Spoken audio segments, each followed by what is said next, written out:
ठीक, तो यहां पे देखेंगे कि पूछा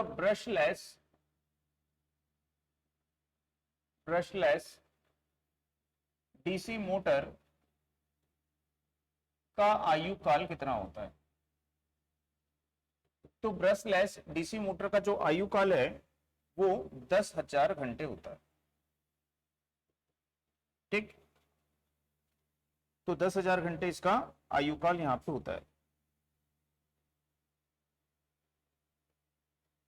तो इसको आपको याद रखना है।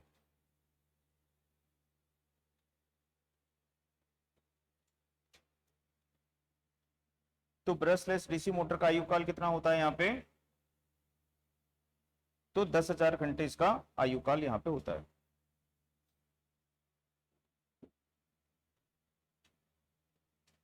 अब यदि बोलेगा कि सिर्फ डीसी मोटर बोलेगा, डीसी मोटर, ये तो ब्रशलेस है, डीसी मोटर का आयु काल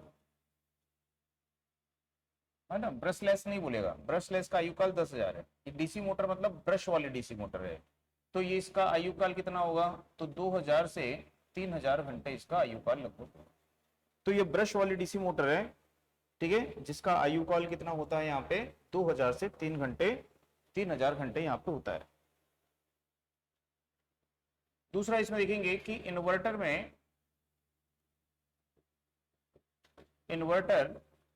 में आम दोष यानी कॉमन फॉल्ट कौन सा होता है।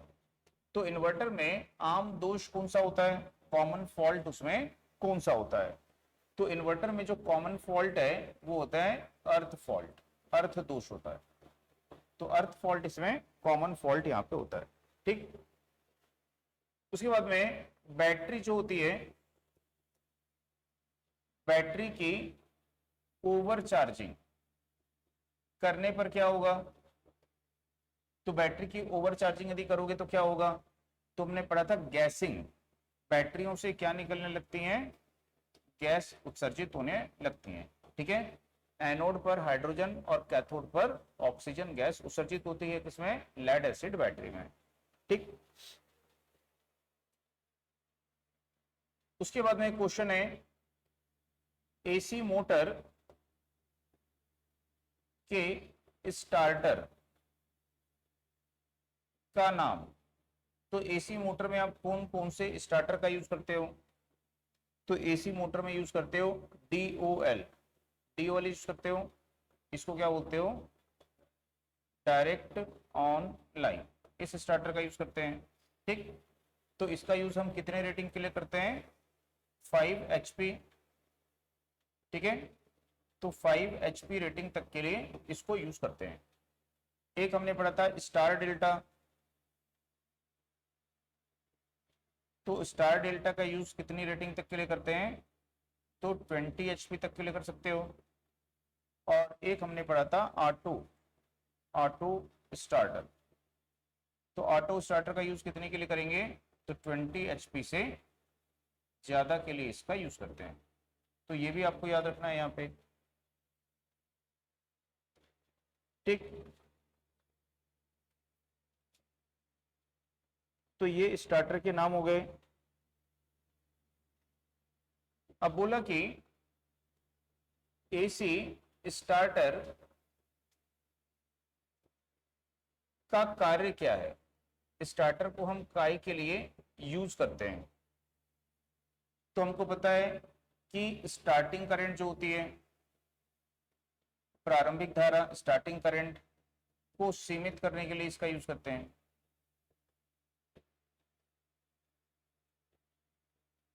तो स्टार्टिंग करंट को सीमित करने के लिए इसका यूज करते हैं। ठीक, और दूसरा, मोटर को पावर देगा, ये मोटर को क्या देगा, पावर देगा। तो मोटर को पावर देगा तो उसी को बोला to switch the power, switch the power. तो पावर को क्या करता है, ये स्विच करता है। ठीक, तो इसके लिए स्टार्टर का यहां पे यूज किया जाता है। अब क्वेश्चन यहां पे पूछा कि कौन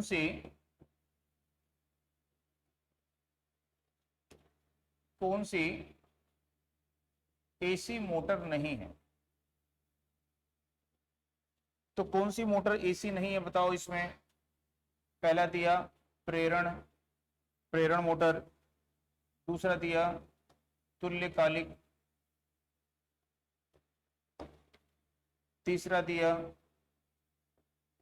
सिंगल फेज मोटर, और चौथा दिया श्रेणी मोटर। तो कौन सी मोटर इसमें एसी मोटर नहीं है? तो ये तो प्रेरण है, प्रेरण के सिद्धांत मतलब एसी पे ही कार्य करेगी। सिंगल फेज यानी एसी है तभी फेज होगा उसमें। तुल्यकाली, तुल्यकाली तो बिना एसी के काम करेगी नहीं वो, है ना। अब बच गया श्रेणी मोटर। तो श्रेणी मोटर जो है वो एक तो होती है एसी श्रेणी मोटर और एक होती है डीसी श्रेणी मोटर, ठीक है। और दूसरी क्या होती है? डीसी श्रेणी मोटर। अब इसमें एसी श्रेणी मोटर तो लिखा नहीं है, तो क्या मानेंगे कि भाई ये डीसी श्रेणी मोटर हो सकती है। तो इसी को हम क्या मानेंगे कि यही सही आंसर यहां पे आएगा।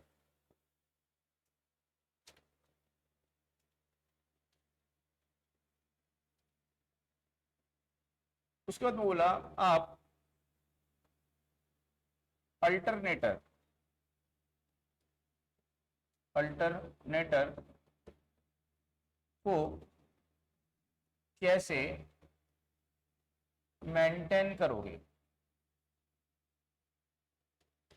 तो अल्टरनेटर को कैसे मेंटेन करोगे? तो अल्टरनेटर को क्या करेंगे हम? साफ सुथरा रखेंगे। तो अल्टरनेटर को साफ सुथरा रखेंगे और साफ सुथरा रख करके उसको हम क्या कर सकते हैं? यहाँ पे मेंटेन रख सकते हैं, ठीक। करोगे, करोगे तो साफ सुथरा रख के उसको मेंटेन रख सकते हैं।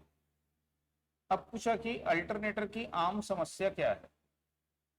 तो अल्टरनेटर की आम समस्या क्या है? तो अल्टरनेटर की आम समस्या क्या होगा? बियरिंग की खराबी, बियरिंग की खराबी। तो बियरिंग चलने पर क्या होता है? घिस जाता है, ठीक। इसके अलावा हो सकता है खराब वोल्टेज रेगुलेटर हो सकता है, खराब वोल्टेज रेगुलेटर, ठीक। इसके अलावा क्षरण युक्त केबल हो सकती हैं,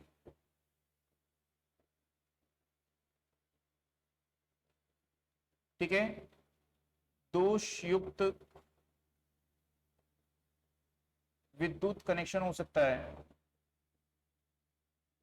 तो ये सभी क्या हैं? आम समस्या हो सकती हैं, ठीक है। तो हमारे ऑप्शन में तो ये आंसर था, लेकिन ये भी आपको याद रखना है, ये भी क्या है? आम समस्या है कि वोल्टेज रेगुलेटर उसका खराब हो सकता है, केबल में वातावरण के प्रभाव के कारण क्षरण हो सकता है, ठीक है, या फिर विद्युत कनेक्शन में कोई दोष उत्पन्न हो सकता है। तो ये सभी आम समस्याएं उसमें हो सकती हैं, ठीक है। अब इसको आपको पहचाना है, पहचाने। तो ये किसका संकेत है? ये कल ही बताया था, फ्यूज। किसका संकेत है? ये फ्यूज का संकेत है। तो कल ही बताया था फ्यूज आपको अच्छे से पहचानना है। फ्यूज है, एमसीबी है ना, सर्किट ब्रेकर जो है, ये सब आपको जरूर आते हैं एग्जाम में। उसके बाद में इसको पहचानिए, ये किसको दर्शा रहा है यहाँ पे? तो मोटर को दर्शा रहा है, ठीक। अब यदि बोला कि आपको ये किसको दर्शा रहा है यहाँ पे? तो जनरेटर को दर्शा रहा है। या जनरेटर को दर्शाने के लिए इस प्रकार से भी डायग्राम का यूज कर सकता है यहाँ पे। तो ये भी किसको दर्शा रहा है? जनरेटर को दर्शा रहा है। तो ये दोनों ही जनरेटर को दर्शा रहे हैं। अब यदि यहाँ पे जनरेटर के साथ में ऐसी एक लाइन बनी हुई है, तो ये किसको दर्शा रहा है? AC generator. या एसी जनरेटर के लिए ऐसा संकेत अकेले भी यूज कर सकता है। यदि आपका इस प्रकार से बना हुआ है, मान लो नीचे एक सीधी लाइन है, तो ये किसको दर्शा रहा है, डीसी जनरेटर, तो डीसी जनरेटर को दर्शा रहा है, या फिर डायनामो बोल सकते हो, डायनामो को दर्शा रहा है। ठीक, क्योंकि डीसी में क्या होती है, सरल रेखा, और एसी कैसी होती है, प्रत्यावर्ती। ठीक, तो एसी जनरेटर और डीसी जनरेटर। तो पिछले बार मोटर का पूछा है, इस बार हो सकता है जनरेटर का पूछ ले आप लोग को।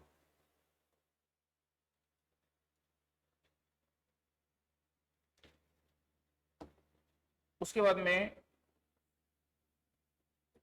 वायरिंग के घटक को पहचाने।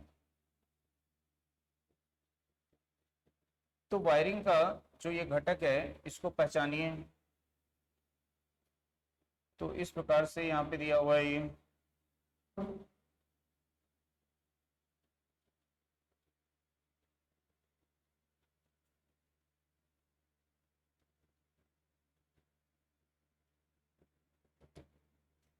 ठीक। तो यहाँ पे ये कौन सा घटक है, तो ये कॉन्टेक्टर है। क्या है ये, कॉन्टेक्टर। तो विद्युत चुंबकीय जो कॉन्टेक्टर होते हैं ना, उनमें जो कॉन्टेक्ट होता है ना, कॉन्टेक्ट यानी संपर्क, कॉन्टेक्टर को क्या बोलते हैं हिंदी में, संपर्क। तो ये कॉन्टेक्टर है, यानी कि ये क्या है, संपर्क है ना, स्विच है, संपर्क बनाता है ये, तो उसको क्या बोलते हैं, कॉन्टेक्टर बोलते हैं। तो कितने फेज का कॉन्टेक्टर है ये, कितने फेज का कॉन्ट्रैक्टर है ये, 3 फेज का। एक आर होगा, एक वाई होगा और एक बी होगा। तो 3 फेज कॉन्ट्रैक्टर है ये।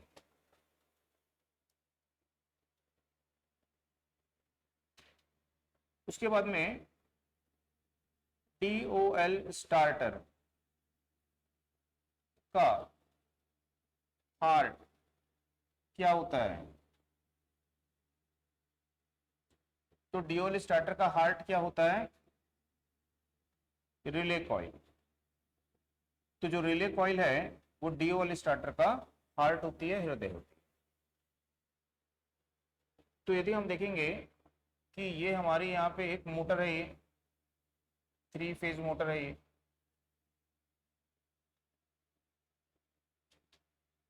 और इस मोटर को हमको यहाँ पे 3 फेज वोल्टेज देनी है। तो हम क्या करते हैं, यहाँ पे स्टार्टर का यूज करते हैं।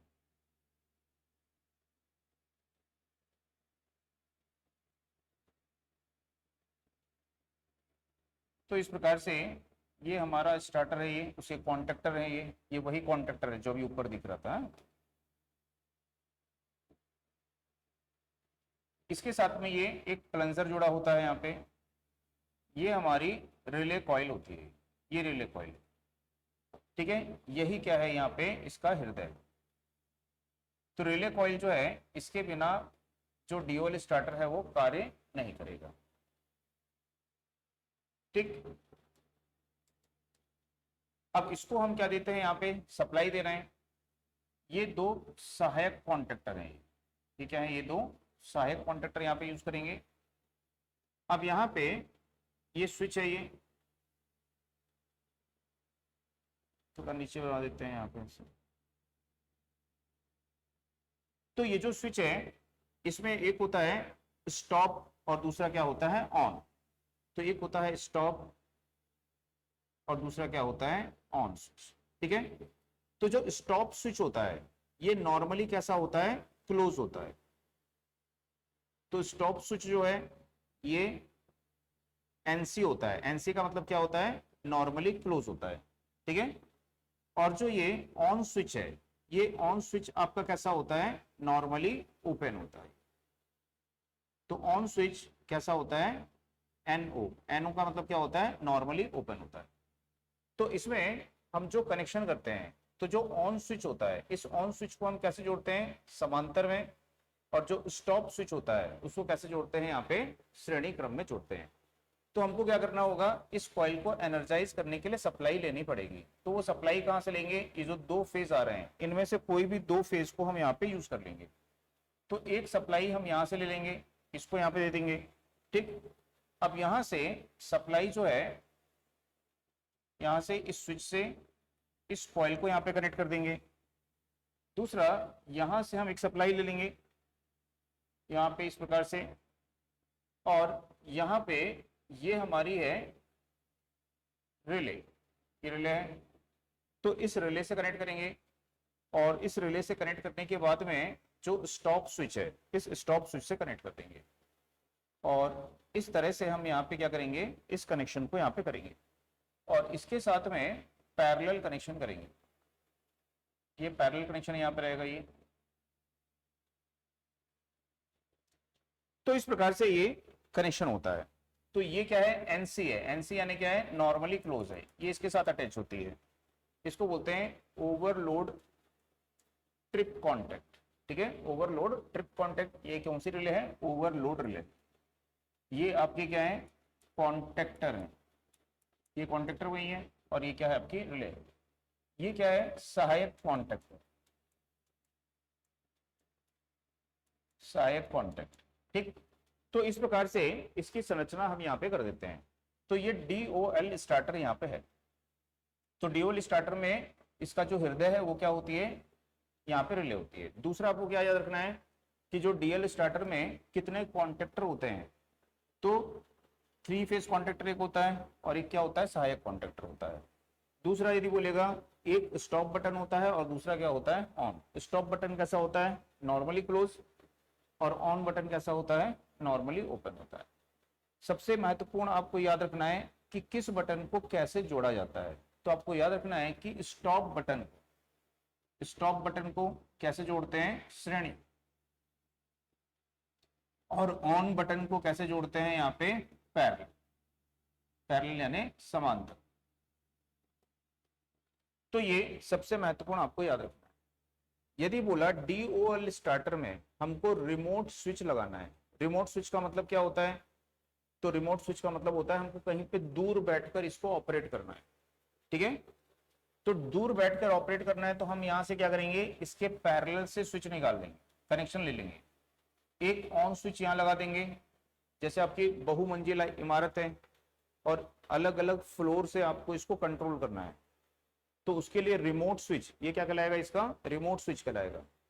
तो रिमोट ऑन स्विच को कैसे निकालेंगे, कैसे निकालोगे, पैरेलल। अभी लिखे ना, पैरेलल में, समांतर में। अब यदि हमको स्टॉप स्विच भी निकालना है तो यहां से हम 2 तार ऐसे लेके चले जाएंगे यहाँ। ठीक है, तो एक जो स्टॉप स्विच है ये आपका श्रेणी क्रम में है और दूसरा ये स्टॉप स्विच यहाँ पे आपका क्या आएगा, श्रेणी क्रम में आएगा। या फिर आप एक काम कर सकते हो, इसको यहीं पे रहने दो, आप इसको यहाँ रहने दो। ठीक है, यहाँ से 2 वायर लेके चले गए और यहाँ पे एक क्या लगा दोगे आप, स्टॉप स्विच लगा दोगे। तो स्टॉप स्विच क्या होता है, नॉर्मली क्लोज होता है। यदि आपकी मोटर चल रही है, इसको ऑपरेट करोगे तो आपकी मोटर क्या हो जाएगी, बंद हो जाएगी। तो यहाँ से ऑपरेट करो, यहाँ से, दोनों सीरीज में, सीरीज में कहीं से भी ऑपरेट करोगे तो क्या होगा, आपका कनेक्शन पूरा बंद हो जाएगा वहां पे। तो ये हमेशा याद रखना है, ये भी क्वेश्चन आएगा एग्जाम में कि DOL स्टार्टर में स्टॉप बटन कैसे जुड़ा होता है, या रिमोट स्टॉप बटन, क्या बोलेगा, रिमोट स्टॉप बटन को DOL स्टार्टर में कैसे जोड़ेंगे, रिमोट ऑन बटन को DOL स्टार्टर में कैसे जोड़ेंगे।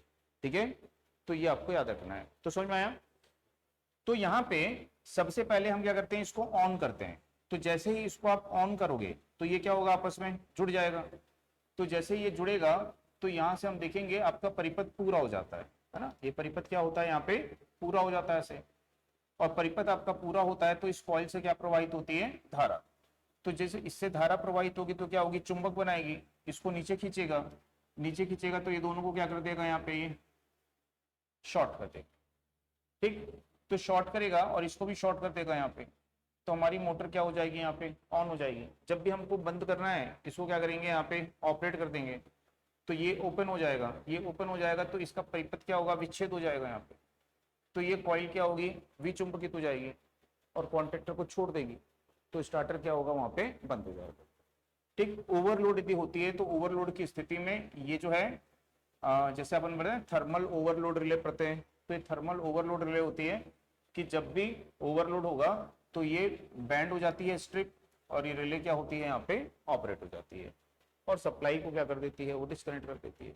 ठीक है, दूसरा इसमें आपको पूछ सकता है कि इसकी जो सेटिंग होती है, करंट सेटिंग यदि पूछा तो इसकी करंट सेटिंग हम कितने पे करेंगे, ठीक है। तो इसकी जो करंट सेटिंग है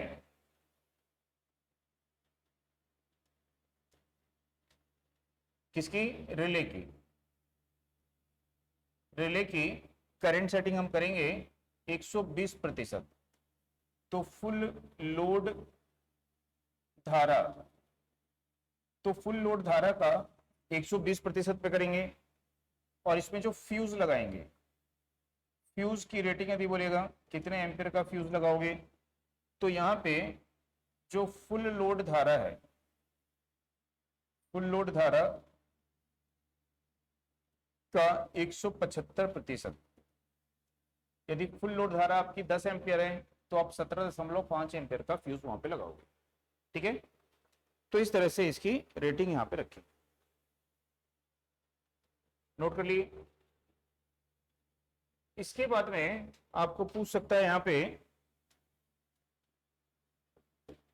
voltage rating of DC motor, DC motor की वोल्टेज रेटिंग कितनी होती है।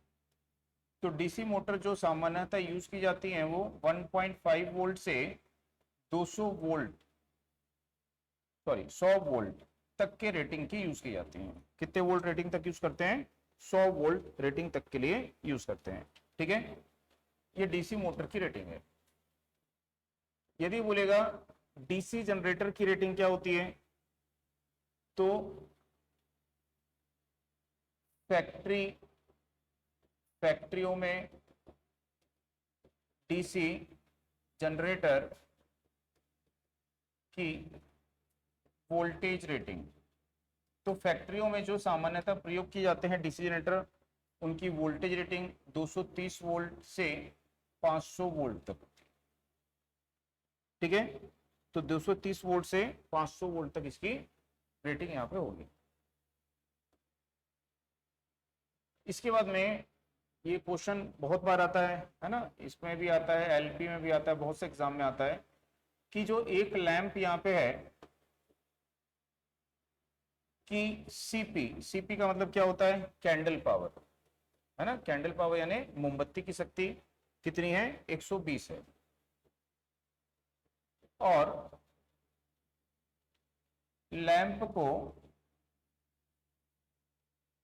लैंप के ठीक नीचे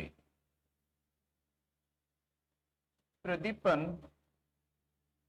यानी इल्यूमिनेशन 30 ल्यूमेन प्रति मीटर स्क्वायर है। तो बल्ब की ऊंचाई क्या होगी। तो ये क्वेश्चन बहुत से एग्जाम में आता है, तो इसको आपको ध्यान रखना है। मैंने एक क्लास में भी करवाया आप लोग को कि बल्ब की ऊंचाई आपको यहाँ पे निकालने बोल रहा है, ठीक है। बल्ब की ऊंचाई यहाँ पे क्या होगी। तो ये मैंने आपको बताया था कि जो इल्यूमिनेशन होता है, ये इल्यूमिनेशन किस पर निर्भर करता है, तो कैंडल पावर पे, ठीक है। तो मैंने जो आपको सूत्र लिखाया था, मैंने लिखाया था इल्यूमिनेशन किस पर निर्भर करता है, तो ये निर्भर करता है कैंडल पावर पे और कोण के घात की क्यूब और स्क्वायर ऑफ क्या होता है, हाइट। कि कोई बल्ब ऐसा लटका हुआ है ना, ऐसा लटका हुआ है, तो सतह से कितनी ऊंचाई पे है, ये h ऊंचाई पे।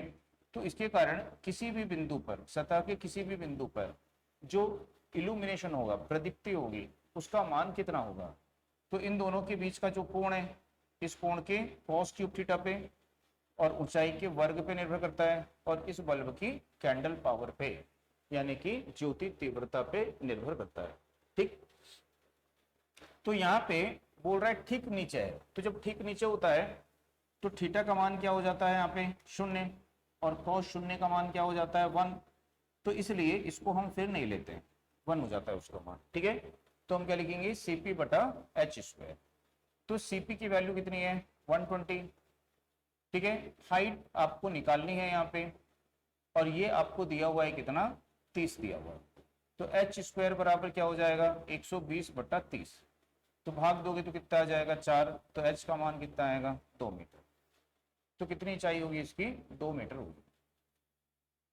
ठीक है, तो इस तरह से भी क्वेश्चन पूछ सकता है कि एक बल्ब 1000 लक्स की फ्लक्स उत्सर्जित करता है, तो उसकी MSCP क्या हो। तो पिछले बार वो क्वेश्चन पूछा, इस बार हो सकता है ये क्वेश्चन पूछ दे आपको। ठीक, तो बल्ब की MSCP क्या होगी। तो MSCP कैसे निकालते हैं, तो मैंने बताया था कुल उत्सर्जित फ्लक्स, कुल उत्सर्जित फ्लक्स बटा क्या होता है, सॉलिड एंगल, घन कोण। तो बल्ब को हम क्या मानते हैं कि बिंदु रूपी स्रोत है, बिंदु रूपी स्रोत है तो उसके चारों तरफ कितना सॉलिड एंगल बनेगा, 4 पाई। तो 4 पाई से उसको डिवाइड कर दें, तो उत्सर्जित फ्लक्स इतनी है 1000 और बटा क्या हो जाएगा 4 पाई। तो जब इसको भाग करोगे तो आंसर लगभग कितना आएगा आपका, 80 के आसपास आएगा। ठीक है, लगभग लगभग। तो जो यहाँ पे इसका मान है वो कितना हो जाएगा, तो 80 ल्यूमेन पर स्टेरेडियन इसका मान हो जाएगा। तो इसको हम बोलेंगे 1000 भागित 4 और भागित 3.14। तो वही 80 के लगभग आता है, 79.61 के लगभग आता है, यानी 80 के लगभग उसकी वैल्यू मानेंगे। ठीक, तो ये भी क्वेश्चन पहले आपके पहले जो टीओ हुआ था उसके पहले भी जो टीओ हुआ था उसमें आ चुका है। ठीक है, ये वाला क्वेश्चन। इसके बाद में क्वेश्चन है कि ट्रांसफार्मर का कौन सा भार कोर शीतलन करता है। ट्रांसफार्मर का कौन सा भाग कोर शीतलन करता है। ठीक है, तो ट्रांसफार्मर का भाग बोला है, तेल ट्रांसफार्मर का भाग होता है क्या, नहीं। तो ट्रांसफार्मर का जो भाग है उसमें हम क्या लगाते हैं, इस तरह से ट्यूब लगाते हैं सर। तो ये ट्रांसफार्मर का भाग होता है ये। तो इसमें से ऑयल प्रवाहित होता है, तो क्या करता है वो शीतलन करता है, यहाँ पे कूलिंग करता है। तो हम क्या बोलेंगे यहाँ पे, शीतलन ट्यूब। तो शीतलन ट्यूब है ये, या कूलिंग ट्यूब बोलेगा। तो शीतलन ट्यूब जो है वो क्या करती है, ट्रांसफार्मर का भाग होता है जो ट्रांसफार्मर के कोर को शीतलन प्रदान करता है। ठीक है, इसके अलावा ट्रांसफार्मर में किस पदार्थ का यूज करते हैं ऐसे बोलेगा, कूलिंग के लिए किस पदार्थ का प्रयोग करते हैं, या फिर कूलिंग एजेंट क्या होता है। तो यदि बोला कि ट्रांसफार्मर में कूलिंग एजेंट क्या होता है, तो कूलिंग एजेंट क्या होता है, ठीक है, खनिज तेल। तो खनिज तेल जो होता है इसका यूज करते हैं कूलिंग एजेंट में। तो एक होता है नेफ्था और एक क्या होता है, पैराफिन। तो किसका प्रयोग करते हैं, तो पैराफिन का प्रयोग ज्यादा किया जाता है। ठीक है, इसके अलावा जो खनिज तेल है इसका क्या होता है, ट्रेड नेम होता है, व्यावसायिक नाम होता है। तो ट्रेड नेम क्या होता है, एस्कारेल एंड पायरोक्लोर होता है। तो ये इसका ट्रेड नेम है, व्यावसायिक नाम है ये। ठीक, तो ये आपको यहाँ पे याद रखना है। दूसरा, जो खनिज तेल है ना, हम जो यूज कर रहे हैं कूलिंग एजेंट है, ये कूलिंग तो करता ही है, इसके साथ में क्या करता है, इंसुलेशन भी प्रदान करता है। तो क्वेश्चन पूछने का अंतर हो जाता है। जैसे आपको पूछा ट्रांसफार्मर में कूलिंग एजेंट क्या है, तो खनिज तेल बोलेंगे, ऐसे बोल देंगे। या पूछेगा कि ट्रांसफार्मर में तेल का, खनिज तेल का यूज हम काय के लिए करते हैं, तब आपको बताना है कि कूलिंग के लिए करते हैं, है ना। और उसके साथ ही क्या करता है, वो इंसुलेशन भी प्रदान करता है। तो उस तरह से क्वेश्चन का आंसर देना है। अब यहाँ पे जो खनिज तेल है इसकी ऊष्मा चालकता क्या होनी चाहिए, तो इसमें उच्च, ठीक है, प्रतिरोधकता होनी चाहिए, विद्युत प्रतिरोधकता। विद्युत प्रतिरोधकता क्या होनी चाहिए? खनिज तेल की विद्युत प्रतिरोधकता उच्च होनी चाहिए, ठीक है। और उच्च ऊष्मा चालकता होनी चाहिए। तो इसकी जो ऊष्मा चालकता है वो उच्च होनी चाहिए, उच्च विद्युत प्रतिरोधकता होनी चाहिए और उच्च ऊष्मा चालकता होनी चाहिए। उच्च विद्युत प्रतिरोधकता का क्या मतलब होता है कि वो विद्युत धारा को प्रवाहित नहीं करना चाहिए, विद्युत का इंसुलेटर होना चाहिए। ऊष्मा चालकता उच्च होने से क्या होगा, यहाँ पे कोर के पास में यहीं पे ऊष्मा उत्पन्न होती है ना, कोर के चारों ओर। तो इस ऊष्मा को क्या करेगा, एक स्थान से दूसरी तरह जल्दी से स्थानांतरित करेगा। तो उच्च ऊष्मा चालकता के लिए क्या होना चाहिए, उच्च विशिष्ट ऊष्मा होनी चाहिए, विशिष्ट ऊष्मा। तो तेल की जो विशिष्ट ऊष्मा है वो क्या होना चाहिए, विशिष्ट ऊष्मा क्षमता उसको बोलेंगे।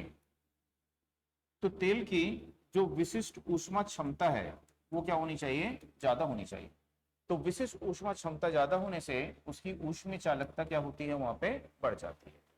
तो ये आपको यहाँ पे ध्यान रखना है।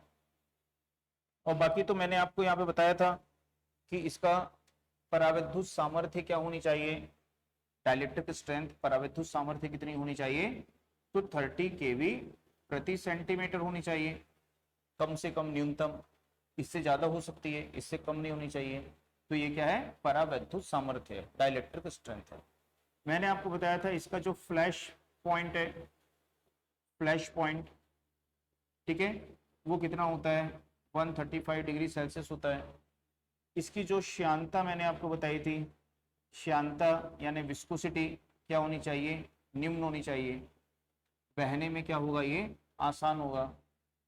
तेल का मैंने रंग आपको बताया था, रंग कैसा होता है तेल का, ठीक है, तो पाल येलो होता है, यानी हल्का पीलापन होता है इसमें।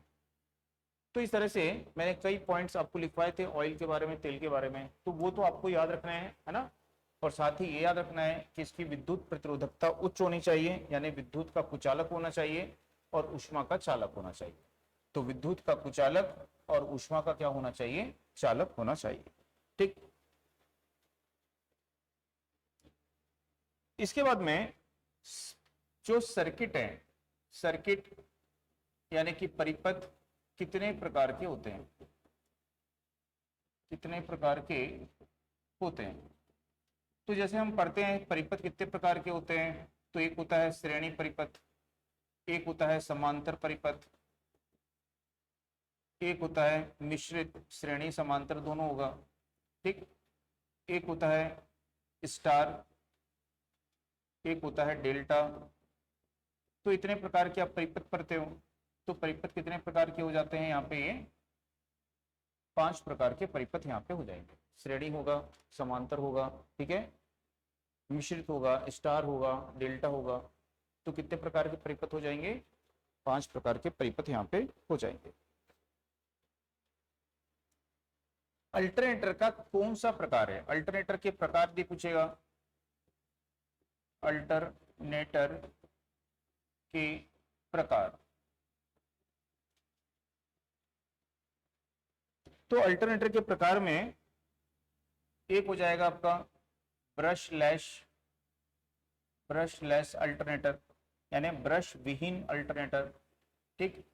दूसरा ब्रश युक्त अल्टरनेटर, ब्रश युक्त अल्टरनेटर, ठीक। दूसरा होगा यहाँ पे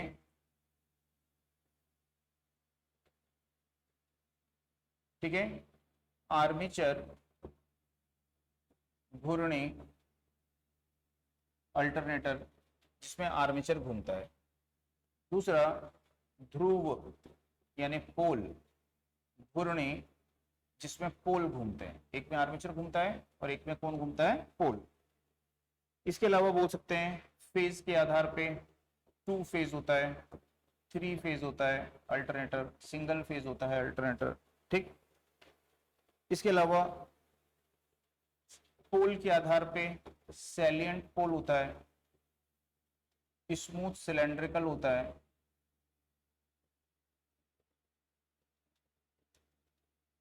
ठीक। तो ये सभी अल्टरनेटर के क्या हैं, प्रकार हैं। तो कई प्रकार से आप अल्टरनेटर को यहाँ पे वर्गीकृत कर सकते हो, ठीक। अब इसमें क्या है, आजकल सरकार जो है, जो रिन्यूएबल एनर्जी है, रिन्यूएबल एनर्जी नवीनीकरण ऊर्जा जो होती है उसको बढ़ावा दे रही है, जिसमें कि सोलर सेल है, ठीक है। तो सोलर सेल से आपको क्वेश्चन यहाँ पे आ सकते हैं। तो यहाँ पे जो सोलर सेल होती है, सोलर सेल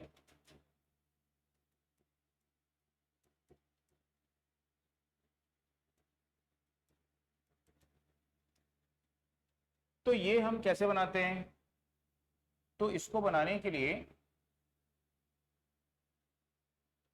एक मोटी सी परत लेते हैं, किसकी, एन टाइप अर्धचालक। तो एन टाइप अर्धचालक है ये, और इसके ऊपर में एक पतली सी परत लगाएंगे, किसकी, पी अर्धचालक। तो ये पी अर्धचालक है, ठीक। तो ये क्या हो गया आपका एन, और ये क्या हो गया आपका पी।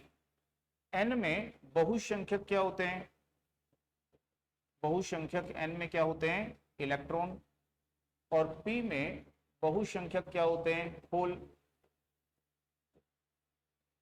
इसमें होल होते हैं यहाँ पे। तो ये दोनों मिलकर यहाँ पे क्या बनाते हैं, पी एन संधि बनाते हैं। तो क्या हो गया, एक पी एन संधि हो गई, यानी कि पी एन जंक्शन हो गया। तो हम बोल क्या सकते हैं कि ये एक पी एन संधि, यानी कि क्या है ये, डायोड। तो एक पी एन संधि का मतलब क्या हो जाता है कि ये क्या है, एक डायोड है। अब इनके साथ में हम क्या करते हैं, यहां से कनेक्शन जोड़ के ऐसा निकाल लेंगे, कनेक्शन निकाल लेंगे। साथ ही इसके ऊपर में क्या करेंगे, एक जो कांच होता है उस कांच को यहाँ पे लगा देंगे। तो इसके ऊपर में जो कांच लगाया जाता है, ठीक है, वो कांच क्या करता है इसको, तो यांत्रिक सुरक्षा, यांत्रिक सुरक्षा प्रदान करता है, ठीक है। और ये जो कांच यहाँ पे होता है ना, कोई चीज उसके ऊपर गिरेगी तो सेल को सुरक्षा प्रदान करेगी। जैसे बारिश के समय ओले वगैरह भी गिर जाते हैं, तो टफन गिलास होता है, ये जल्दी टूटता नहीं है, ठीक है, मजबूत गिलास होता है। तो यांत्रिक सुरक्षा प्रदान करेगा। और दूसरा ये जो होता है एंटी रिफ्लेक्टेड प्लांट, ये होता है, गिलास होता है, यानी कि ये जो है ऊष्मा को, प्रकाश को जो है अवशोषित करता है, ठीक है, उसको उत्सर्जित नहीं करता है। तो ये जो है ऊष्मा अवशोषी, ऊष्मा व प्रकाश अवशोषी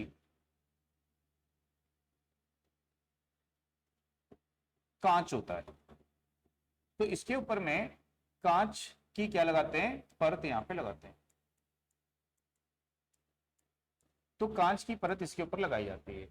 तो कांच की परत क्यों लगाते हैं, तो यांत्रिक सुरक्षा प्रदान करेगा। और कांच कैसा होता है, ऊष्मा व प्रकाश को अवशोषित करता है, ठीक है, अवशोषित लिख देते हैं, अवशोषित करता है। तो ये कार्य इसका यहाँ पे होता है। तो यहाँ पे सोलर सेल जो है ये करती क्या है, ठीक है। तो सोलर सेल क्या करती है, तो प्रकाशीय ऊर्जा को सीधे, प्रकाश ऊर्जा को सीधे विद्युत ऊर्जा में परिवर्तित करती है। तो सोलर सेल जो है क्या करती है, प्रकाश ऊर्जा को सीधे विद्युत ऊर्जा में ये परिवर्तित यहां पे करती है, ठीक है। अब जो सोलर सेल है ये कैसे परिवर्तित करती है, तो उसको आगे देखते हैं। तो पहले इसको लिख लेते हैं, प्रकाश ऊर्जा को विद्युत ऊर्जा में परिवर्तित करती है। तो जो प्रकाश इसके ऊपर गिरता है, तो प्रकाश में क्या होते हैं, फोटोन के कण होते हैं, फोटोन। तो प्रकाश में किसके कण होते हैं, फोटोन के कण। ये फोटोन के कण जो हैं ये पीएन संधि जो होती है इसके ऊपर में आके गिरते हैं। तो पीएन संधि में क्या होता है, होल और इलेक्ट्रॉन के पेयर उत्पन्न होते हैं, उसके जोड़े उत्पन्न होते हैं, ठीक है। तो इससे यहाँ पे एक विभव का निर्माण होता है, और उसके कारण ही धारा प्रवाहित होती है। तो इस तरह से ये फोटोन के द्वारा क्या करती है, प्रकाशीय ऊर्जा को विद्युत ऊर्जा में परिवर्तित करती है। तो इसमें फोटोन जो होते हैं, प्रकाशीय कण, प्रकाशीय कण, ये इंपॉर्टेंट याद रखिएगा, प्रकाशीय कण फोटोन, ठीक है, विद्युत ऊर्जा उत्पन्न करते हैं। तो विद्युत ऊर्जा कौन उत्पन्न करता है, तो प्रकाशीय कण जो फोटोन है यही क्या करेंगे, यहाँ पे विद्युत ऊर्जा उत्पन्न करेंगे। इसलिए इसको क्या बोलते हैं, फोटोवोल्टाइक सेल बोलते हैं। तो इसको यहाँ पे फोटोवोल्टाइक सेल, तो फोटोवोल्टाइक को शॉर्ट में क्या लिखते हैं, पीवी, पीवी सेल भी कहते हैं। तो सोलर सेल को पीवी सेल क्यों बोलते हैं, फोटोवोल्टाइक सेल क्यों बोलते हैं, क्योंकि फोटोन के जो कण होते हैं वही विद्युत ऊर्जा उत्पन्न कर रहे हैं, इसलिए इसको क्या बोलते हैं, फोटोवोल्टाइक सेल यहाँ पे बोलते हैं। किसकी परत पतली होती है, किसकी परत मोटी होती है, तो एन टाइप परत कैसी होती है, मोटी। तो एन परत मोटी और नीचे होती है। पी जो परत है, पी जो लेयर है, ये कैसी होती है, पतली और ऊपर होगी, ठीक है। तो पी परत ऊपर होगी और कैसी होगी, वो पतली होगी। अब इसमें जो अर्धचालक का प्रयोग करते हैं, तो सबसे ज्यादा कौन सा अर्धचालक यूज करते हैं, सिलिकॉन। तो सिलिकॉन अर्धचालक प्रयोग में लाए जाते हैं। तो सोलर सेल को बनाने के लिए किसका प्रयोग लाया जाता है, किसको प्रयोग में लाते हैं, सिलिकॉन अर्धचालक को प्रयोग में लाते हैं। तो याद रखना है। अब जो अर्धचालक हम प्रयोग में लाएंगे इसकी क्या विशेषताएं होंगी, तो अर्धचालक में क्या विशेषताएं होनी चाहिए, तो इसमें हमने पढ़ा था ना, valence band, conduction band, forbidden energy gap, याद आ रहा है। तो यहाँ पे जो बैंड गैप है उसी को एनर्जी गैप बोलते हैं, बैंड गैप। तो जैसे हमने पढ़ा था यहाँ पे कि इसको क्या बोलते हैं, वैलेंस बैंड, इसको क्या बोलते हैं, कंडक्शन बैंड। इन दोनों के बीच का जो गैप होता है इसको क्या बोलते हैं, फॉरबिडन एनर्जी गैप, ठीक।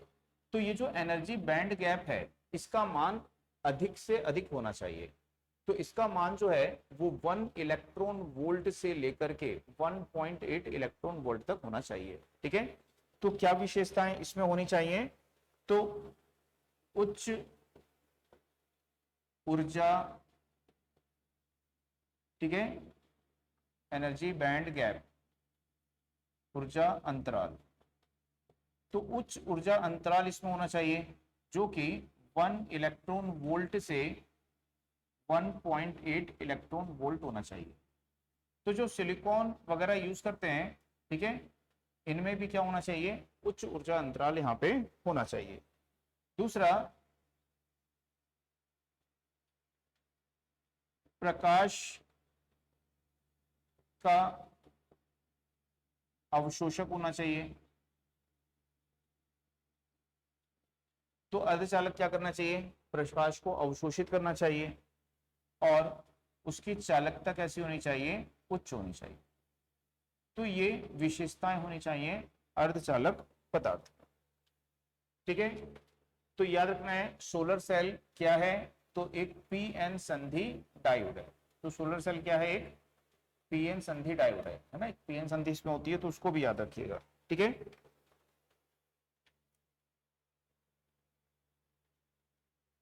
तो आजकल कुछ अन्य पदार्थ का भी प्रयोग करते हैं सोलर सेल बनाने के लिए, आजकल कुछ अन्य पदार्थ का प्रयोग करते हैं, जैसे कि सिलिकॉन का तो करते ही हैं, उसके साथ में गैलियम आर्सेनाइड है, इसका यूज करते हैं, गैलियम आर्सेनाइड। कैडमियम सल्फाइड है, कैडमियम सल्फाइड है, इसका भी यूज करते हैं। लेकिन यदि आपको बोला जाएगा कि सोलर सेल बनाने के लिए किसका प्रयोग करते हैं, ये सब नहीं दिया हुआ है, और ये भी दिया हुआ है मान लो, और उसके साथ सिलिकॉन भी दिया हुआ है, किसी एक को ही चुनना है, तो आपको किसको चुनना है, वहां पे सिलिकॉन को चुनना है। ठीक है, तो सोलर सेल बनाने के लिए किसका प्रयोग करते हैं, यहाँ पे सिलिकॉन का प्रयोग यहाँ पे करेंगे। दूसरा क्या है कि आपको बोलेगा जो सोलर सेल है, जैसे एक सोलर सेल क्या है, ऐसे एक छोटी सी सेल है ये, ठीक है, तो इसको हम क्या बोल रहे हैं कि क्या है, सोलर सेल है, और इसकी जो ईएमएफ होती है वो बहुत कम होती है।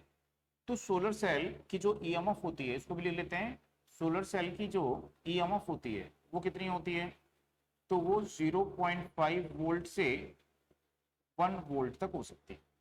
ठीक है, इसकी जो धारा होती है वो भी बहुत कम होती है, जो कि 30 से 40 मिली एम्पियर होती है।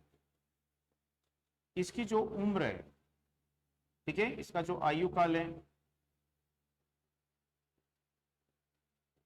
ये हजारों साल होता है।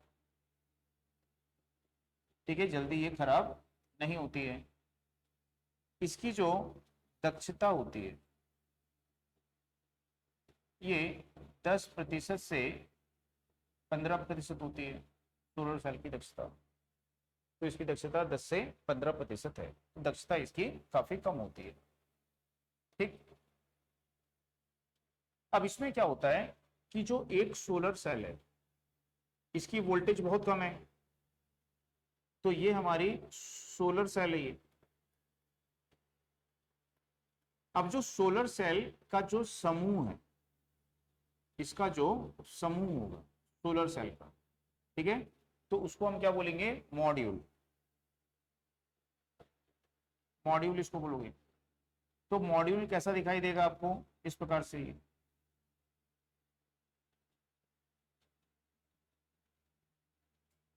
तो ये क्या बन गया, ऐसा सोलर सेल का एक समूह बन गया। तो इसमें बहुत सारी क्या आ गई, सोलर सेल आ गई, तो उसको क्या बोलेंगे कि वो क्या बन गया है, मॉड्यूल बन गया।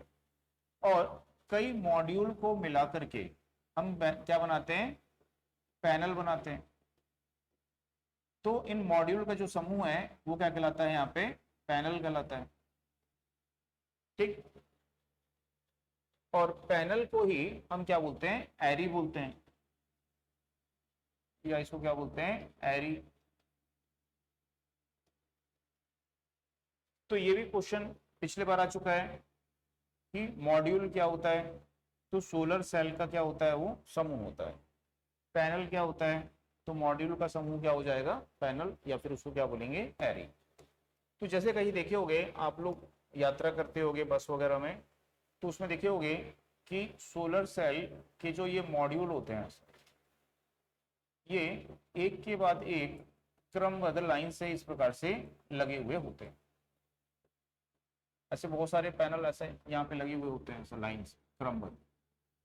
तो ये जो यहाँ पे क्रमबद्ध लाइन में इस प्रकार से ऐसे लगे हुए हैं, तो इन्हीं को हम क्या बोलेंगे, ये क्या है, एरी। ये क्या है, पैनल। ये क्या है, एरी। तो कई मॉड्यूल्स को मिला करके हम क्या बनाएंगे, पैनल या एरी इसको बनाएंगे।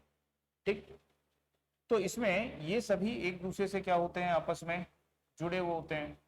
ठीक, तो इनको हम इस प्रकार से यहाँ पे जोड़ देते हैं। अब जोड़ने के बाद में इन सभी से हम क्या करते हैं, कनेक्शन निकालते हैं। तो यहाँ पे देखेंगे हम सोलर सेल का क्या करते हैं, श्रेणी समांतर संगठन, जिसको हमने बोला था मिश्रित संगठन करते हैं। क्योंकि सोलर सेल की वोल्टेज क्या होती है, बहुत कम, और हमको क्या चाहिए, ज्यादा वोल्टेज चाहिए। तो ज्यादा वोल्टेज प्राप्त करने के लिए हम क्या करेंगे, सोलर सेल का संगठन करेंगे। तो कैसे संगठन करते हैं, श्रेणी में भी जोड़ा जाता है उसको, समांतर में भी जोड़ा जाता है। तो जिसको हम क्या बोलते हैं, मिश्रित संगठन इसको बोलते हैं। तो सेलों का मिश्रित संगठन यहाँ पे है ना करते हैं। अब इसको करने के बाद में यहाँ पे एक होता है चार्ज कंट्रोल। तो फ्यूज वगैरह लगा दोगे यहाँ पे, किसको लगा दोगे, फ्यूज वगैरह को। और फ्यूज वगैरह लगाने के बाद में यहाँ पे फ्यूज लगा दोगे इस प्रकार से, कनेक्शन निकालेंगे यहाँ पे, ऐसा फ्यूज निकालेंगे। इसके बाद में यहाँ पे एक होता है चार्ज कंट्रोल। तो यह है चार्ज कंट्रोल। तो चार्ज कंट्रोल का मतलब है वोल्टेज नियंत्रक करता है। वोल्टेज नियंत्रित करता है ये। तो वोल्टेज को ये नियंत्रित यहाँ पे करेगा। ठीक, अब नियंत्रित करने के बाद में अब आपको उसको किस प्रकार से प्रयोग में लाना है। यदि आपका कोई डीसी लोड है यहाँ पे तो आप उसको डायरेक्ट सप्लाई दे सकते हो। तो जैसे यहाँ पे कोई डीसी लोड है तो इस डीसी लोड को आप क्या कर सकते हो, यहाँ पे डायरेक्ट इससे जोड़ के सप्लाई दे सकते हो। ठीक, तो प्लस माइनस आप दे दिए इसको डीसी लोड को। या फिर हम क्या कर सकते हैं कि यहाँ पे इस प्रकार से हमारा बैटरी बैंक है, ये बैटरी है, तो इस बैटरी बैंक को क्या करेंगे हम, चार्ज करेंगे, तो इसकी चार्जिंग करेंगे। या फिर हम क्या करेंगे, यहाँ पे एक इन्वर्टर लगा लेंगे, डीसी को किसमें बदलेगा, एसी में, तो ये इन्वर्टर हो गया। और इस इन्वर्टर से फिर आइसोलेटर वगैरह लगा के हम किसको जोड़ देंगे, लोड को या ग्रिड को आप यहाँ पे जोड़ दो। तो यहाँ पे आपका ये एसी लोड हो जाएगा, ये आइसो हो जाएगा, आइसोलेटर। तो इस प्रकार से जो सोलर पावर प्लांट होता है उस सोलर पावर प्लांट को यहाँ पे यूज किया जाता है। तो उसके ये भाग होते हैं, उसके ये घटक होते हैं सोलर पावर प्लांट के। ठीक है, तो याद रखना है कि सोलर सेल का समूह क्या कहलाता है, मॉड्यूल, और मॉड्यूल को जोड़कर क्या बनाते हैं, पैनल, या उसी को क्या बोलते हैं, एरी बोलते हैं। तो पैनल और एरी दोनों सेम होते हैं। तो इसके यदि भाग पूछेगा कि सौर प्लांट, सोलर पावर प्लांट के कौन कौन से भाग होते हैं, तो इसमें एक होता है सोलर पीवी पैनल, एक सोलर पीवी पैनल है। दूसरा इन्वर्टर है, एक चार्ज कंट्रोल है,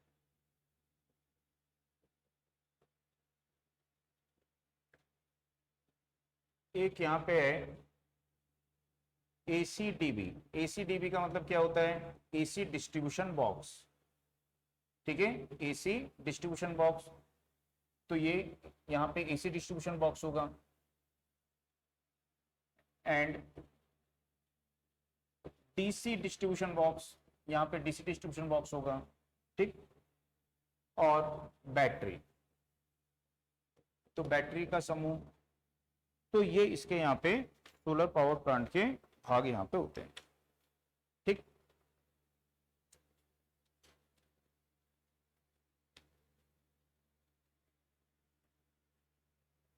तो यदि बोलता है कि सौर प्लांट का मुख्य भाग क्या होता है, जैसे बोला रिले है ना, रिले जो है डियोल स्टार्टर का हृदय है, वैसे सौर पावर प्लांट का हृदय क्या है, तो वो क्या है, सोलर सेल है, उसके बिना काम होने वाला नहीं है। ठीक है, तो सौर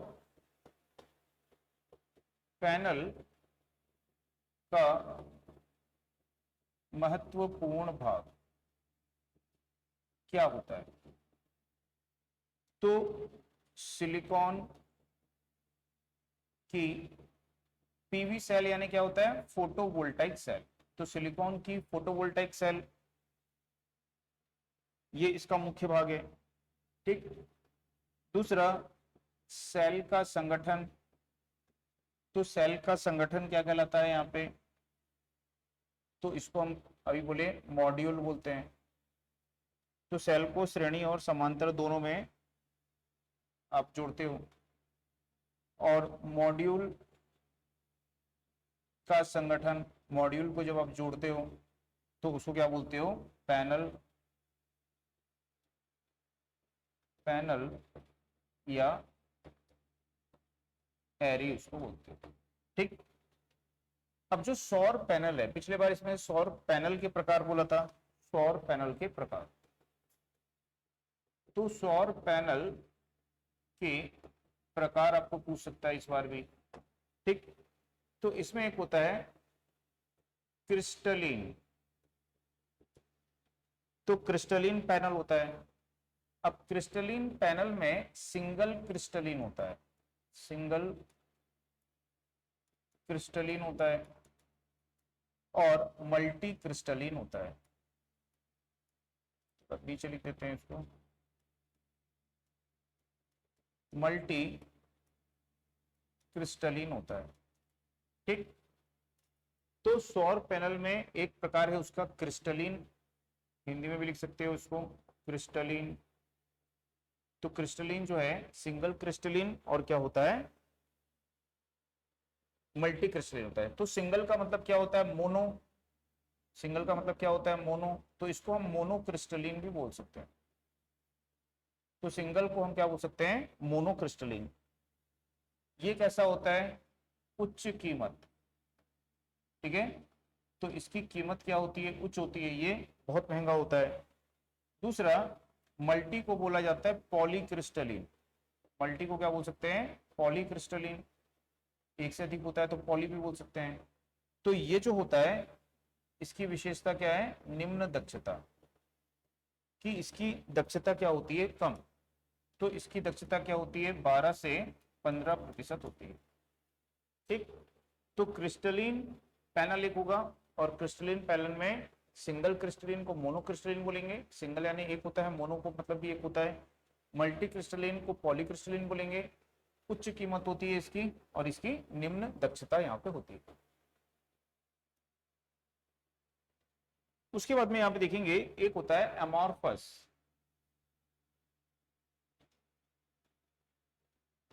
अमॉर्फस सिलिकॉन पीवी मॉड्यूल। तो इसको बोलोगे अमॉर्फस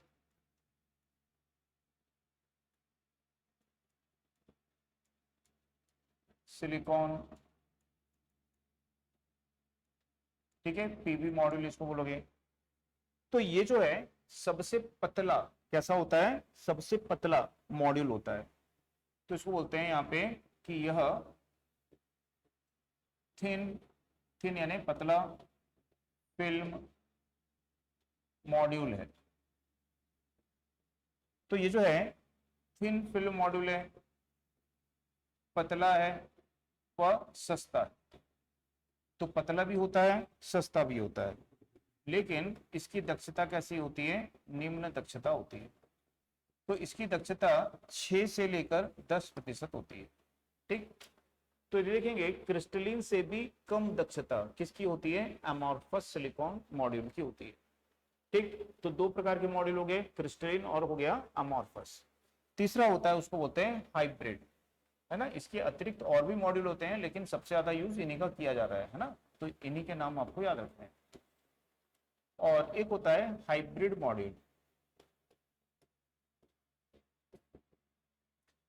तो हाइब्रिड पीवी मॉड्यूल है ये। तो जो हाइब्रिड पीवी मॉड्यूल है, इन दोनों का क्या है, ये संयोजन है। तो यह क्रिस्टलिन व एमॉर्फस मॉड्यूल का संयोजन है।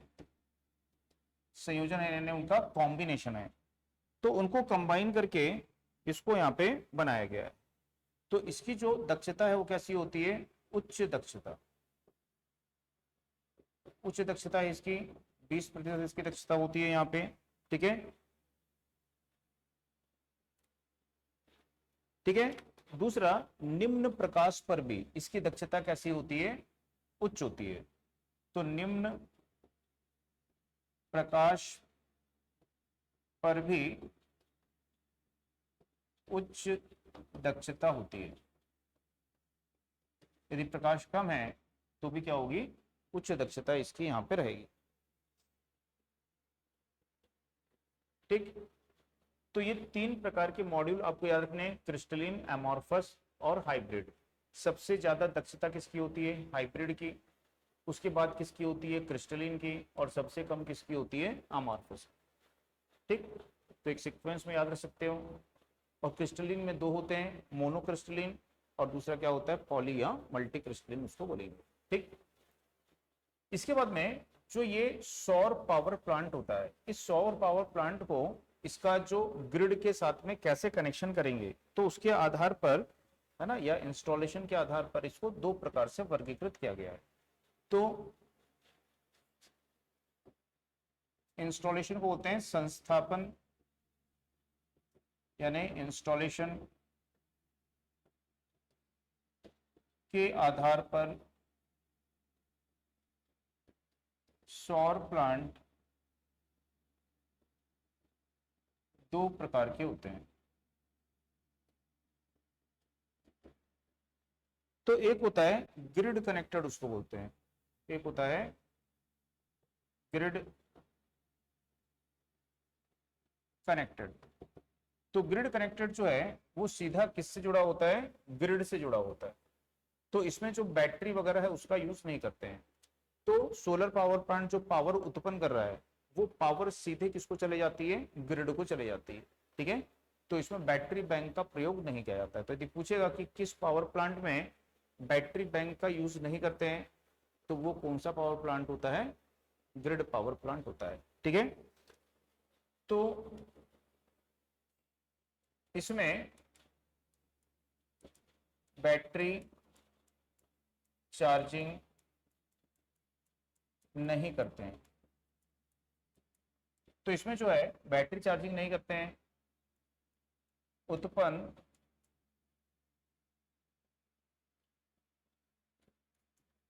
विद्युत ऊर्जा सीधे ग्रिड में, ग्रिड के द्वारा, कहते हैं ग्रिड के द्वारा ट्रांसमिट करते हैं। ठीक है, ग्रिड के द्वारा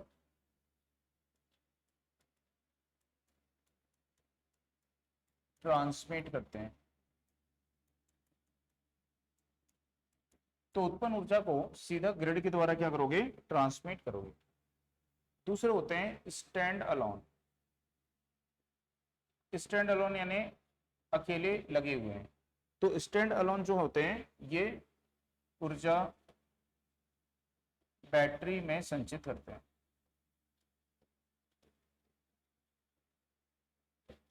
तो ग्रिड पावर प्लांट होता है और दूसरा क्या होता है, स्टैंड अलोन पावर प्लांट यहाँ पे होता है। तो ये आपको यहाँ पे ध्यान में रखना है।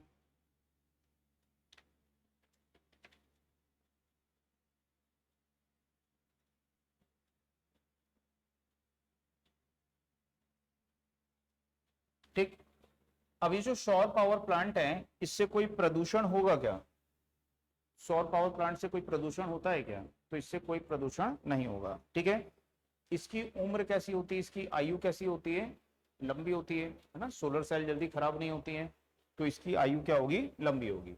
इसमें मेंटेनेंस वगैरह करने की ज्यादा आवश्यकता नहीं होती। तो ये सब इसके लाभ होते हैं, ये तो याद रहेगा आप लोग को, है ना, सामान्य है। इसमें जो हानि होती है, इसमें क्या हानि होती है, यानी इसके क्या दोष होते हैं, तो उच्च स्थापना लागत। तो इसमें स्थापना लागत क्या होती है, ज्यादा होती है। निम्न दक्षता 10 से 15%, और रात में उत्पादन नहीं होता है। तो इसमें जो है रात्रि में उत्पादन नहीं हो पाएगा, क्योंकि सूर्य का प्रकाश आवश्यक है, बिना सूर्य के प्रकाश के इसके आप उत्पादन नहीं कर सकते। ठीक, इसके अलावा आपको यदि पूछता है फ्यूल सेल, फ्यूल सेल एक होती है। तो फ्यूल सेल किस ऊर्जा को किस ऊर्जा में परिवर्तित करती है, तो ये भी रासायनिक ऊर्जा को विद्युत ऊर्जा में परिवर्तित करती है। ठीक, तो फ्यूल सेल भी रासायनिक ऊर्जा को विद्युत ऊर्जा में परिवर्तित करती है। इसमें जो ईंधन होता है, ईंधन के रूप में किसका यूज करते हैं, हाइड्रोजन का, और इसमें ऑक्सीडेंट होता है, ऑक्सीडेंट के रूप में किसका प्रयोग करते हैं, ऑक्सीजन। तो ये जो है ऑक्सीजन जो है ये हाइड्रोजन आयन से क्या करता है, क्रिया करता है, तो इसको ऑक्सीडेंट बोलते हैं। तो ये आपको यहाँ पे याद रखना है फ्यूल सेल में। तो इसमें भी क्या होता है, एनोड होता है, कैथोड होता है और विद्युत अपघट्य होता है, इलेक्ट्रोलाइट होता है। तो जो एक सेल में होता है इसमें भी यहाँ पे रहेगा। इसके बाद में जो 5s है, इससे क्वेश्चन आते हैं 5s। ठीक, तो 5s जो है ये कहां से लिया गया है, 5s कहां से लिया गया है? तो जो 5s है, ये 5s क्या है यहाँ पे, तो ये जापान जो है, जापान से इसको लिया गया है। ठीक है, अब ये क्यों लिया गया है, तो कार्यस्थल जो आपका है, कार्यस्थल के संगठन के बेहतर बनाने की चक्रीय पद्धति है। ठीक है, तो कार्यस्थल के संगठन को बेहतर बनाने की क्या है, ये एक चक्रीय पद्धति यहां पे है। तो इसमें 5 एस होते हैं। तो पहला जो एस है इसका जापानी जो नाम है, ठीक है, वो है सेरी। तो इसको बोलते हैं यहां पे सेरी। पहला एस जापानी नाम क्या है इसका, सेरी। दूसरा जो एस है इसका जापानी नाम है सेटोन या सीटोन। तो सीटोन इसको बोल सकते हैं। तीसरा जो नाम है इसको बोलते हैं सीसो, सीसो इसको बोलोगे। पांचवा जो एस है ये है सेइकेतु,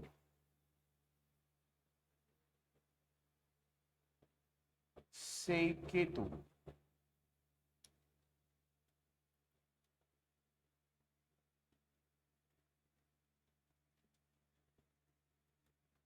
सेइकेत्सु भी इसको बोलते हैं, सेइकेत्सु। और इसके बाद में जो है इसको बोलते हैं शित्सुके, शित्सुके। ठीक, तो ये इसके यहाँ पे 5s का मतलब होता है। तो 5s का मतलब क्या है, तो पहला s क्या बताता है, सेरी।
तो यहाँ पे शॉर्ट का मतलब क्या हो गया, उपकरणों को छांटना। तो पहले उपकरणों को क्या करोगे, छांटोगे। छांट के उसको क्या करोगे, क्रम में व्यवस्थित करोगे। उसके बाद में सीसो का मतलब होता है शाइन। सीसो का मतलब है यहाँ पे शाइन। शाइन यानी क्या होता है? साफ सफाई।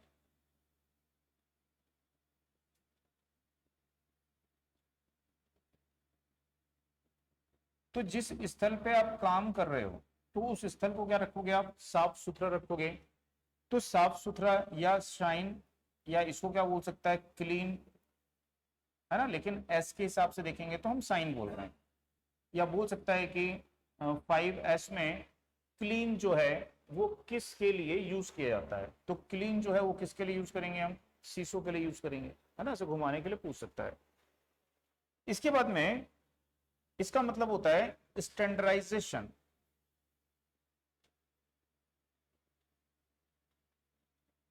तो स्टैंडर्डाइजेशन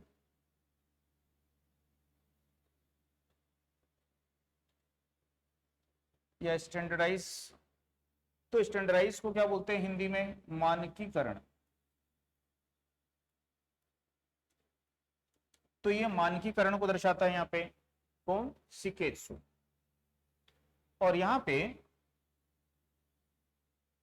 जो शिकेत्सु है, शिकेत्सु का मतलब होता है सस्टेन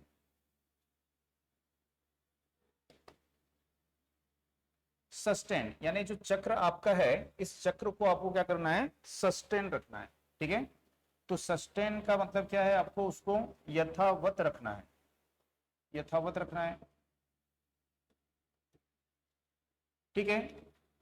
या फिर इसी जापानी जो शब्द है इसका दूसरा मीनिंग होता है सेल्फ डिसिप्लिन।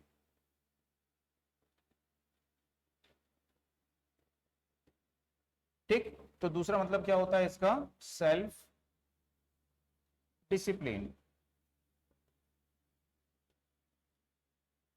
तो स्व अनुशासन। तो ये इनके मतलब यहां पे होते हैं। तो जैसे पिछले बार ये क्वेश्चन आया था यहाँ पे, ठीक है, कि जो सिकेत्सु शब्द है, ये सिकेत्सु शब्द 5S में सिकेत्सु शब्द का मतलब क्या होता है?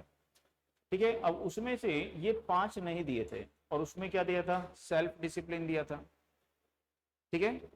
तो सिकेत्सु का मतलब क्या होता है यहाँ पे? सेल्फ डिसिप्लिन होता है ना। इसका अंग्रेजी में मीनिंग क्या होता है? सिकेत्सु जापानी है और जापानी शब्द सिकेत्सु का अंग्रेजी में मीनिंग क्या होता है? या तो उसको बोलते हैं सस्टेन, जस का तस रखना है, या फिर उसको बोलते हैं सेल्फ डिसिप्लिन रखना है, स्व अनुशासन में रहना है। तो ये आपको यहाँ पे याद रखना है। तो आपको थोड़ा सा इसको रटना पड़ेगा, समझना पड़ेगा। ठीक। और समझ के रट के उसको आपको यहाँ पे याद रखना पड़ेगा, क्योंकि एक जो क्वेश्चन है वो इसमें से जरूर आता है। तो इसके लाभ क्या होते हैं? तो जो 5S है ये, इसके लाभ हमको क्या मिलते हैं? तो इसके लाभ जो होते हैं वो जो ऑर्गेनाइजेशन है उस ऑर्गेनाइजेशन को इसके लाभ मिलते हैं कि उत्पादन दक्षता सुधरती है।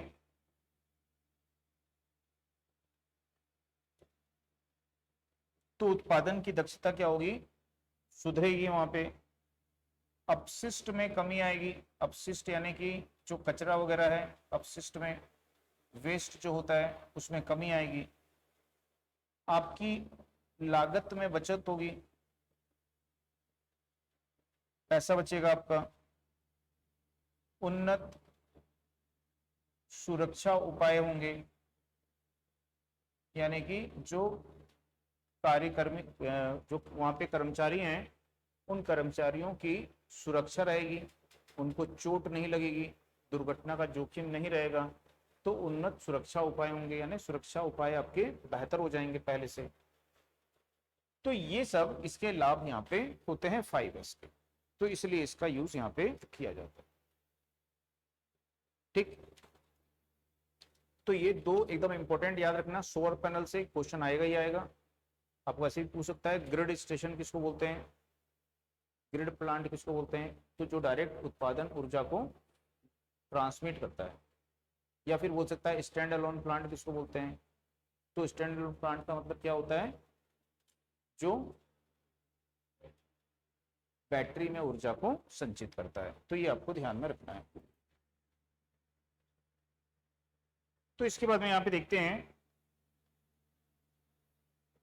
कि यदि बोलता है कि जो अर्थिंग है ना, अर्थिंग से क्वेश्चन आएगा आपको कि जो अर्थिंग यहाँ पे हम करते हैं, इस अर्थिंग में हम क्या करते हैं, तो निम्न प्रतिरोध के तार को हम किससे जोड़ते हैं, पृथ्वी से जोड़ते हैं। तो यदि बोलता है कि निम्न प्रतिरोध के तार द्वारा, ठीक है, विद्युत को ग्राउंड में पहुंचाना क्या कहलाता है, अर्थिंग कहलाता है। बात समझ में आ गई। तो इसी को घुमा के पूछ दिया कि बोला कि निम्न प्रतिरोध तार द्वारा, ठीक है, विद्युत को अर्थ में पहुंचाना क्या कहलाता है, तो अर्थिंग कहलाता है ये। ठीक। दूसरा आपको मैंने बताया कि यदि आपको बोलता है कि अर्थिंग में हम विद्युत उपकरणों के कौन से भाग को जमीन से जोड़ते हैं, ऐसे भाग जिनमें धारा प्रवाहित होती है या जिनमें धारा प्रवाहित नहीं होती है, या जो प्लास्टिक के होते हैं उनमें धारा प्रवाहित होती है, या फिर जो लोहे या धातु के होते हैं जिनमें सामान्यतः धारा प्रवाहित नहीं होती है। तो किनको जोड़ा जाता है, आप अर्थिंग करोगे तो किसको करोगे आप, जैसे आपको बोला गया भी अर्थिंग करना है उपकरण को, तो किसको, उपकरण के कौन से भाग को अर्थिंग करोगे आप, अर्थिंग दोगे आप,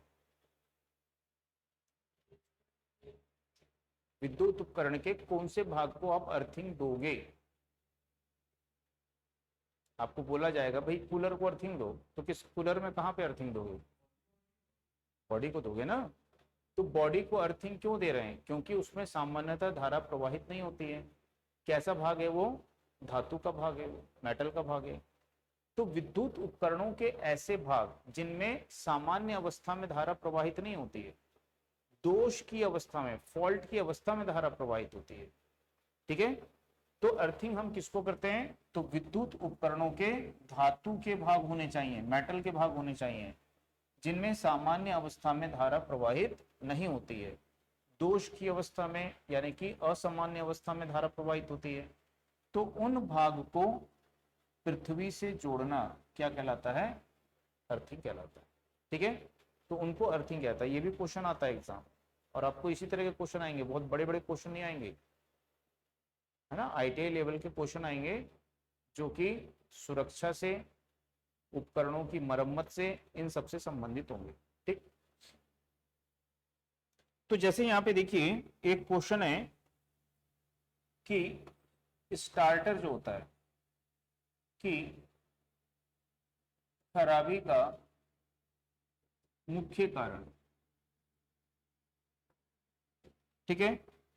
तो जैसे आप गए काम कार्यस्थल पे और आपने देखा कि भाई स्टार्टर लगा है मोटर को, और मोटर बंद हो गई है, स्टार्टर काम नहीं कर रहा है, तो सबसे पहले जाके क्या करोगे, जितने भी वायर हैं उनको टाइट करोगे, जितने भी वायर हैं उसको सबसे पहले जाके चेक करोगे, ऐसा कोई हिल तो नहीं रहा है, कोई लूज तो नहीं है। तो सबसे मुख्य कारण क्या हो सकता है, लूज वायरिंग, यानी ढीली वायरिंग, की वायरिंग लूज हो गई है, ढीली हो गई है, कहीं पे स्पार्किंग स्पार्किंग हुआ होगा, कार्बन आ गया होगा, है ना, तो वहां से लूज हो गया कांटेक्ट वहां पे। तो सबसे मुख्य कारण क्या होता है वहां पे, ढीली वायरिंग। तो सबसे पहले क्या चेक करना है हमको, ढीली वायरिंग को चेक करना है, ठीक है। या फिर क्या हो सकता है, दोषपूर्ण रिले स्विच हो सकते हैं। तो अभी हमने बताए थे वहां पे एनओ एनसी स्विच बनाए थे, वो दोषपूर्ण हो सकते हैं, ठीक है। तो ये एक मुख्य कारण यहाँ पे हो सकता है, ठीक। दोनों ही है, दोनों है। पिछले वाले एग्जाम में ये दिया था ऑप्शन, लेकिन एक आम कारण ये भी होता है, दोषपूर्ण रिले स्विच, ठीक है। यदि बोला कि तार के अनुप्रस्थ क्षेत्रफल को 2 के गुणांक में, 2 के गुणांक में घटाने पर उसका प्रतिरोध क्या हो जाएगा। तो उसका प्रतिरोध क्या होगा बताओ। यदि तार के क्षेत्रफल को 2 के गुणांक में घटाएंगे तो उसका प्रतिरोध क्या होगा। गुणांक में घटाएंगे, 2 के गुणांक में घटाएंगे। गुणांक का मतलब क्या होता है, गुना। गुणांक का मतलब क्या होता है, मल्टीप्लीकेशन, है कि नहीं। तो यदि 2 के गुणांक में घटाओगे, ठीक, किसको घटाओगे, अनुप्रस्थ क्षेत्रफल। अनुप्रस्थ क्षेत्रफल को हम किससे दर्शाते हैं, ए से। तो इसको हम 2 के गुणांक में घटाएंगे, मतलब क्या हो जाएगा ये,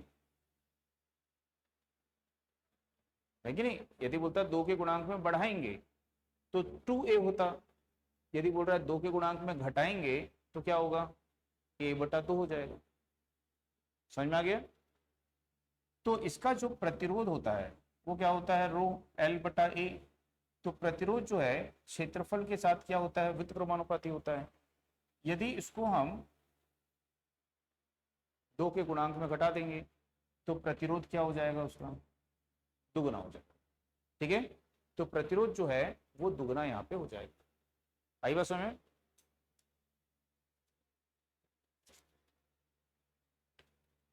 तो ये आपको इसमें यहाँ पे याद रखना है।